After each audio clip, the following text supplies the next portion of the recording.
encontrarnos nuevamente. Bienvenidas y bienvenidos a esta sesión de lengua materna para segundo grado de secundaria.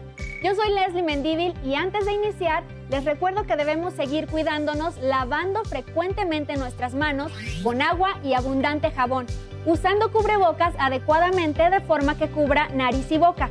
Y aunque juntos, guardar y pedir la sana distancia. La salud es primero. Hay que hacer mucho ejercicio.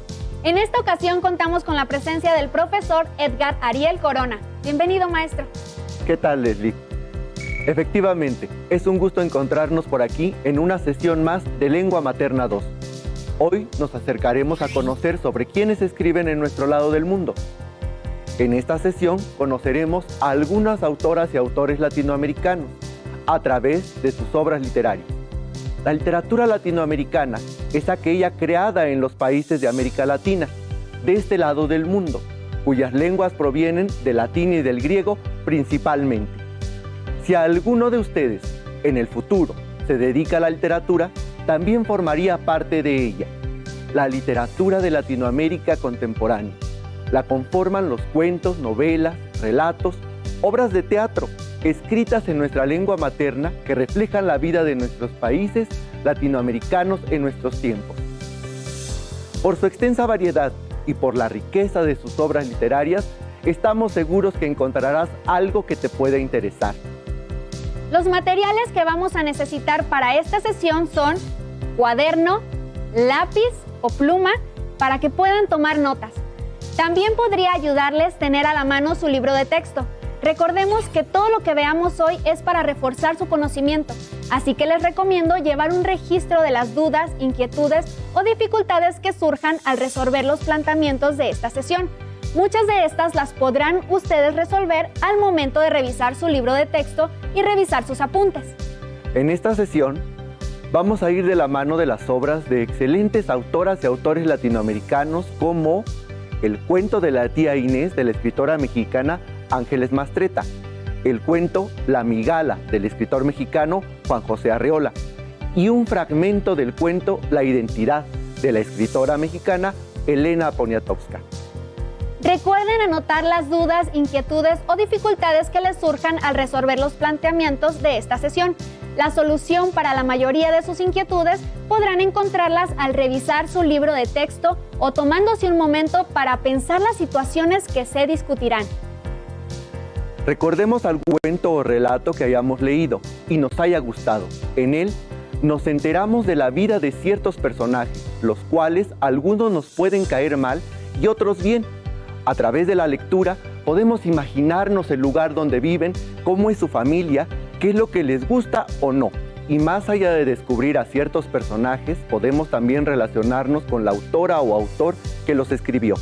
Conozcamos ahora un pequeño fragmento del cuento Tía Inés de la autora latinoamericana Ángeles Mastretta. Vamos por partes. Tía Inés de Ángeles Mastretta. Había una luna a medias la noche, que desquició para siempre los ordenados sentimientos de la tía Inés Aguirre. Una luna intrigosa y ardiente que se reía de ella. Y era tan negro el cielo que la rodeaba que adivinar por qué no pensó Inés en escaparse de aquel embrujo. Quizás, aunque la luna no hubiera estado ahí, aunque el cielo hubiera fingido transparencia, todo habría sido igual, pero la tía Inés culpaba a la luna para no sentirse la única causante de su desgracia. Solo bajo esa luna pudo empezarle a ella la pena que le tenía tomado del cuerpo. Una desdicha que, como casi siempre pasa, se le metió fingiendo ser el origen mismo de la dicha. ¿Qué impresión te ha dejado esta primera parte? ¿Cómo crees que se siente el personaje de la tía Inés? ¿Alegre? ¿Nerviosa? ¿Triste? ¿Les llama la atención el título y recomendarían a alguien que lo leyera? ¿Por qué? ¿Recuerdan algún cuento que les haya gustado mucho? ¿Qué sensación les generó? Recuerdo un cuento que me gustaba mucho, se los voy a compartir. Se titula La migala de Juan José Arreola. Acompáñenme, vamos a leerlo juntos.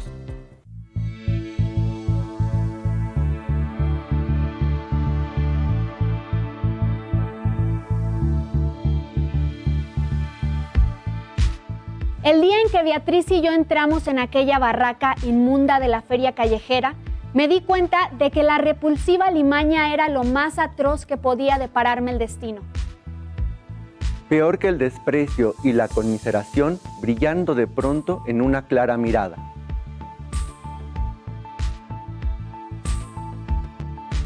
Para empezar, ¿saben qué es una migala? Pues es una araña venenosa que puede medir del cuerpo 10 centímetros y con sus patas abiertas alcanzar hasta los 25 centímetros. Impactante, ¿no? Imaginen el asombro del personaje al ver esta araña. Ahora sí, prosigamos. Unos días más tarde volví para comprar la migala y el sorprendido Saltimbanquín me dio algunos informes acerca de sus costumbres y su alimentación extraña. Entonces comprendí que tenía en las manos de una vez por todas la amenaza total, la máxima dosis del terror que en mi espíritu podía soportar. Recuerdo mi paso tembloroso, vacilante, cuando de regreso a la casa sentía el peso leve y denso de la araña. Ese peso del cual podía descontar, con seguridad, el de la caja de madera en que la llevaba. Como si fueran dos pesos totalmente diferentes, el de la madera inocente y el del impuro y ponzoñoso animal que tiraba de mí como un lastre definitivo. Dentro de aquella caja iba el infierno personal que instalaría en mi casa para destruir, para anular al otro, el descomunal infierno de los hombres. ¿Qué sucede en este párrafo? ¿Por qué creen que el personaje compró la migala si le despertaba tanto horror? Prosigamos. La noche memorable en que solté a la migala en mi departamento y la vi correr como un cangrejo y ocultarse bajo un mueble, ha sido el principio de una vida indescriptible. Desde entonces, cada uno de los instantes de que dispongo ha sido recorrido por los pasos de la araña que llena la casa con su presencia invisible. ¿Cómo se imaginan los pasos de la migala? ¿A ustedes les gustaría tener una de mascota? Prosigamos. Todas las noches tiemblo en espera de la picadura mortal. Muchas veces despierto con el cuerpo helado, tenso, inmóvil, porque el sueño ha creado para mí, con precisión, el paso cosquilleante de la araña sobre mi piel, su peso indefinible, su consistencia de entraña. Sin embargo, siempre amanece. Estoy vivo y mi alma inútilmente se apresta y se perfecciona. ¿Qué es lo que espera el personaje que suceda y no sucede? Hay días en que pienso que la migala ha desaparecido, que se ha extraviado o que ha muerto, pero no hago nada para comprobarlo. Dejo siempre que el azar me vuelva a poner frente a ella, al salir del baño o mientras me desvisto para echarme en la cama. A veces el silencio de la noche me trae el eco de sus pasos, que he aprendido a oír, aunque sé que son imperceptibles. ¿En qué momento suele encontrarse el personaje con la migala? Sigamos leyendo. Muchos días encuentro intacto el alimento que he dejado la víspera. Cuando desaparece, no sé si lo ha devorado la migala o algún otro inocente huésped de la casa. He llegado a pensar también que acaso estoy siendo víctima de una superchería y que me hallo a merced de una falsa migala. Tal vez el Saltimbanquín me ha engañado, haciéndome pagar un alto precio por un inofensivo y repugnante escarabajo. ¿Qué se imaginan que come la migala que deja algunas veces la comida que le ha servido su dueño? Pero en realidad esto no tiene importancia, porque yo he consagrado a la migala con la certeza de mi muerte aplazada. En las horas más agudas del insomnio, cuando me pierdo en conjeturas y nada me tranquiliza, suele visitarme la migala. Se pasea embrolladamente por el cuarto y trata de subir con torpeza las paredes. Se detiene, levanta su cabeza y mueve los palpos. Parece husmear agitada, un invisible compañero. ¿Qué creen que está esperando el personaje de la migala? Volvamos a la lectura. Entonces, estremecido en mi soledad, acorralado por el pequeño monstruo, recuerdo que en otro tiempo yo soñaba en Beatriz y en su compañía imposible. Cerremos la lectura. Reflexionen.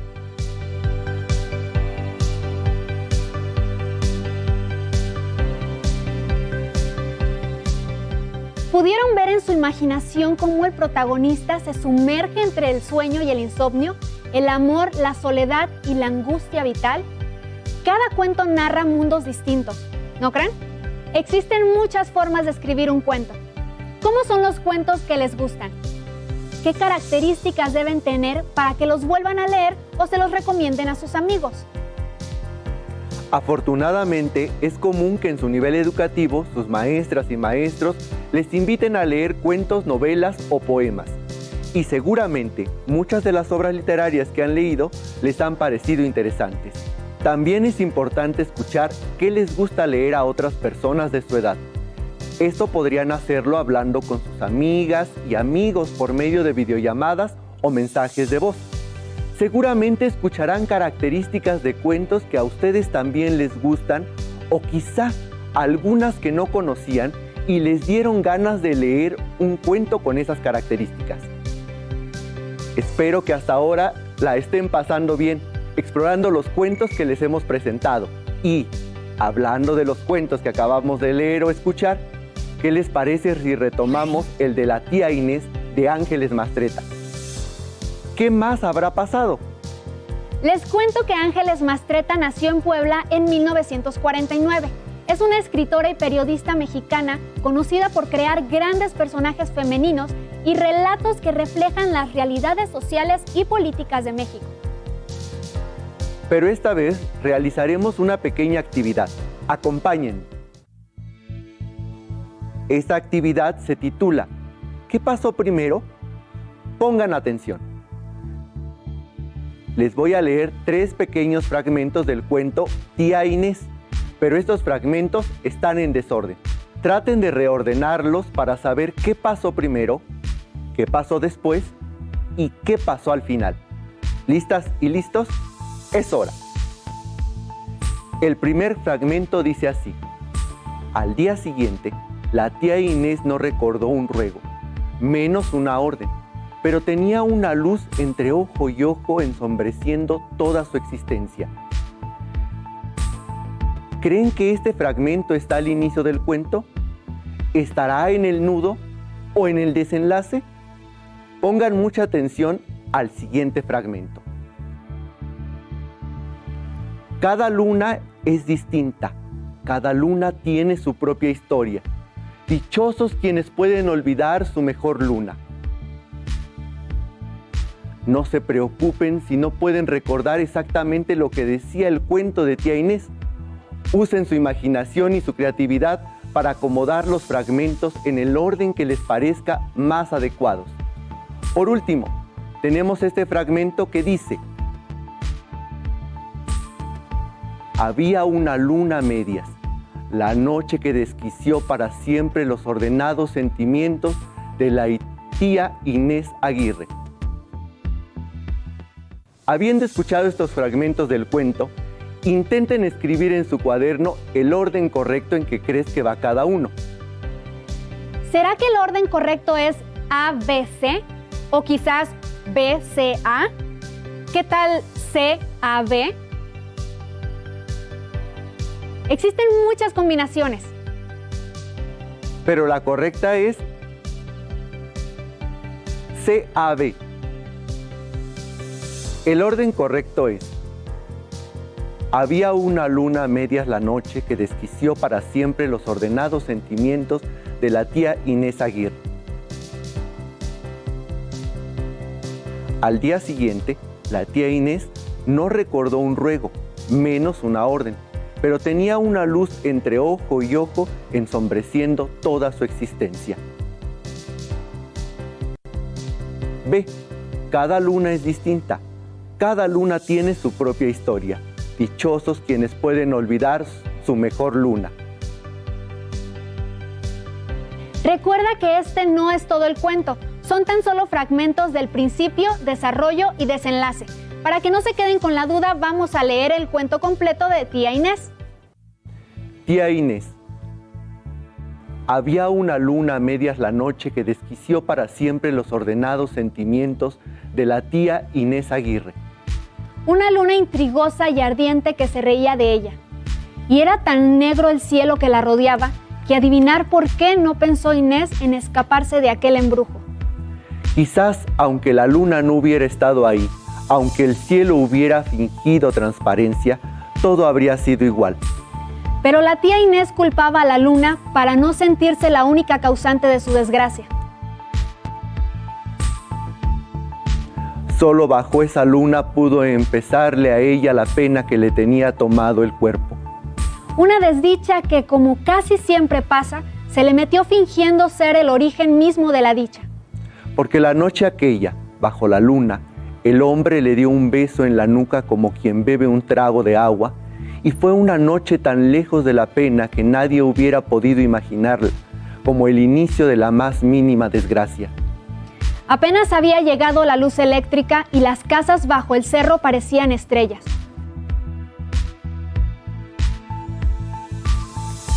En alguien tuvo que vengar esa luna el dolor que le dieron las casas encendidas, las calles bajo el cobijo de aquella luz comprada y mentirosa, la ingratitud de toda una ciudad anocheciendo tranquila, sin buscar el auxilio de su fulgor.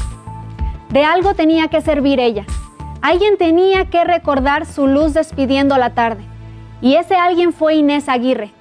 La luna la empujó hasta el fondo de unos brazos que la cercarían para siempre, aunque fuera a irse temprano. Al día siguiente, la tía Inés no recordó un ruego, menos un orden, pero tenía una luz entre ojo y ojo ensombreciendo toda su existencia.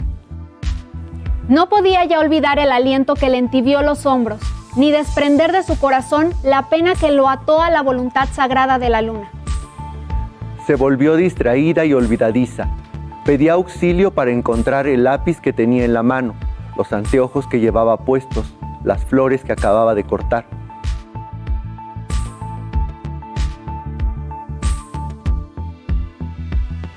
Del modo en que andaba podía derivarse que no iba a ninguna parte, porque después del primer paso casi siempre olvidaba su destino. Confundía la mano derecha con la izquierda y nunca recordaba un apellido. Terminó llamando a sus tíos con el nombre de sus hermanos y a sus hermanas con el nombre de sus amigas. Cada mañana tenía que adivinar en cuál cajón guardaba su ropa interior y cómo se llamaban las frutas redondas que ponía en el jugo de desayuno. Nunca sabía qué horas eran y varias veces estuvo a punto de ser atropellada. Una tarde hacía el más delicioso pastel de chocolate y a la semana siguiente no encontraba la receta, ni sabía de qué pastel le hablaban. Iba al mercado para volver sin cebollas y hasta el Padre Nuestro se le olvidó de buenas a primeras. A veces se quedaba mirando un florero, una silla, un tenedor, un peine, una sortija y preguntaba con la ingenuidad de su alma, ¿para qué sirve esto?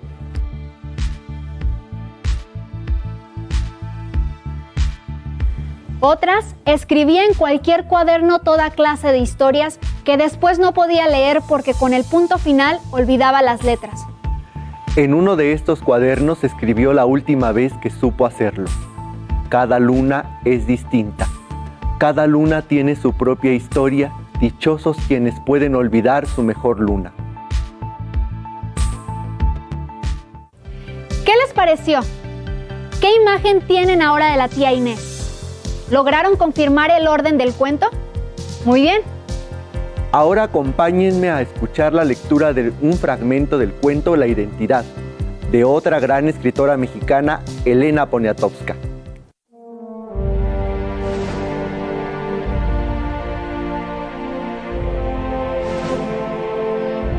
Yo venía cansado. Mis botas estaban cubiertas de lodo y las arrastraba como si fueran féretros. La mochila se me encajaba en la espalda, pesada. Había caminado mucho, tanto que lo hacía como un animal que se defiende. Pasó un campesino en su carreta y se detuvo. Me dijo que subiera. Con trabajo me senté a su lado. Calaba frío. Tenía la boca seca, agrietada en la comisura de los labios. La saliva se me había hecho pastosa. Las ruedas se hundían en la tierra dando vuelta lentamente. Pensé que debía hacer el esfuerzo de girar como las ruedas y empecé a balbucear unas cuantas palabras. Pocas. Él contestaba por no dejar y seguimos con una gran paciencia. Con la misma paciencia de la mula que nos jalaba por los derrumbaderos. Con la paciencia del mismo camino seco y vencido, polvoroso y viejo, hilvanando palabras cerradas como semillas, mientras el aire se enrarecía porque íbamos de subida. Casi siempre se va de subida. Hablamos, no sé, del hambre, de la sed, de la montaña, del tiempo, sin mirarnos siquiera. ¿Les gustó el fragmento de este cuento? ¿Dónde creen que ocurre esta historia? Pues vamos todos juntos aprendiendo cada día cosas nuevas. ¿Se dieron cuenta cómo poco a poco hemos ido aprendiendo más y más cosas sobre la literatura y los cuentos? Y recuerden, en los cuentos se pueden encontrar una introducción, un desarrollo y un final. En la introducción, regularmente se presenta a los personajes que van a participar en la narración, sobre todo el principal. También se describe en esta parte el lugar donde se desarrolla la historia, los escenarios y el tiempo en el que ocurre. ¿Verdad, profesor? Así es. La parte de desarrollo de la historia generalmente es donde se escribe sobre lo que está pasando en la narración o historia. Dentro de esta parte se presenta el nudo, que es donde se da a conocer el problema o la situación más crítica de tu historia. Esto es donde se cuenta el conflicto que hay con el personaje principal. Y en el final o desenlace, casi siempre se narra cómo se resuelve el problema presentando el nudo, de manera cómica, trágica, dramática, en torno a la acción o la hazaña realizada por el personaje principal. Entonces tenemos que en los textos narrativos vamos por lo general a poder identificar tres partes: la introducción, el desarrollo y el desenlace. Para que disfruten de sus lecturas, les compartiré algunas estrategias. Recuperen los conocimientos previos que se tienen sobre el subgénero con el que se relaciona la narración para enriquecer la comprensión de esta. Relean la narración para identificar cómo se presentaron los sucesos y profundicen en la interpretación de la lectura. Realicen anotaciones o resúmenes de las partes leídas para reunir los datos más importantes del texto: personajes, conflictos, narradores, trama, etc. Infieran el significado de las palabras o expresiones que desconozcan a partir del contexto en el que se usan. Realicen predicciones acerca de cómo continuará o terminará la historia. Conversen con otros sobre el sentido de la obra o los fragmentos que les parezcan especialmente interesantes, bien logrados o que sean más complejos. Releer, anotar las palabras que no entendemos y buscarlas en el diccionario, investigar sobre el contexto de la historia y el autor o autora, conversar con otros sobre lo que hemos leído nos ayudará a comprender mejor nuestras lecturas y a querer seguir buscando más materiales de lectura. Les invito a que relean sus cuentos favoritos de autoras y autores de Latinoamérica o cuentos que nunca han leído y se darán cuenta de la estructura, inicio, desarrollo, final. En su libro de texto podrán encontrar otros cuentos que pueden gustarles mucho. Seleccionen el que más les guste. Tomen notas en su cuaderno. En su cuaderno describan a los personajes que aparecen en el cuento que seleccionaron. ¿Cómo serán? ¿Cuáles serán sus características? Cuando hablen con tus amigas y amigos sobre los cuentos que les gustan, se darán cuenta que a veces nuestros gustos no son tan distintos de los de otras personas. Ahora, creo que sería un buen momento para comenzar a leer otro tipo de cuentos que nunca hemos leído. Quizá encuentren otros estilos que también les gusten. Ya casi terminamos por el día de hoy. Espero que hayan disfrutado mucho esta sesión. Continúen viendo nuestras transmisiones para que juntas y juntos logremos alcanzar los objetivos de las sesiones de estudio de nuestras escuelas. Exploren su libro de lengua materna de segundo grado de secundaria y podrán encontrar más información y ejemplos de la narrativa latinoamericana. Gracias por compartir con nosotros esta sesión de Lengua Materna 2. Poco a poco iremos aprendiendo más sobre los cuentos y otras obras literarias. Recuerden que leer es importante, ya que despierta nuestra imaginación y podemos conocer nuevos mundos. Y, ¿quién sabe? Quizá un día tú también puedas escribir tus propios cuentos. Y recuerden que aún nos queda mucho por explorar y descubrir. Así que nos vemos pronto aquí en Aprende en Casa. Y si quieres volver a ver la sesión, consulta los horarios de repeticiones de la estrategia Aprende en Casa 2.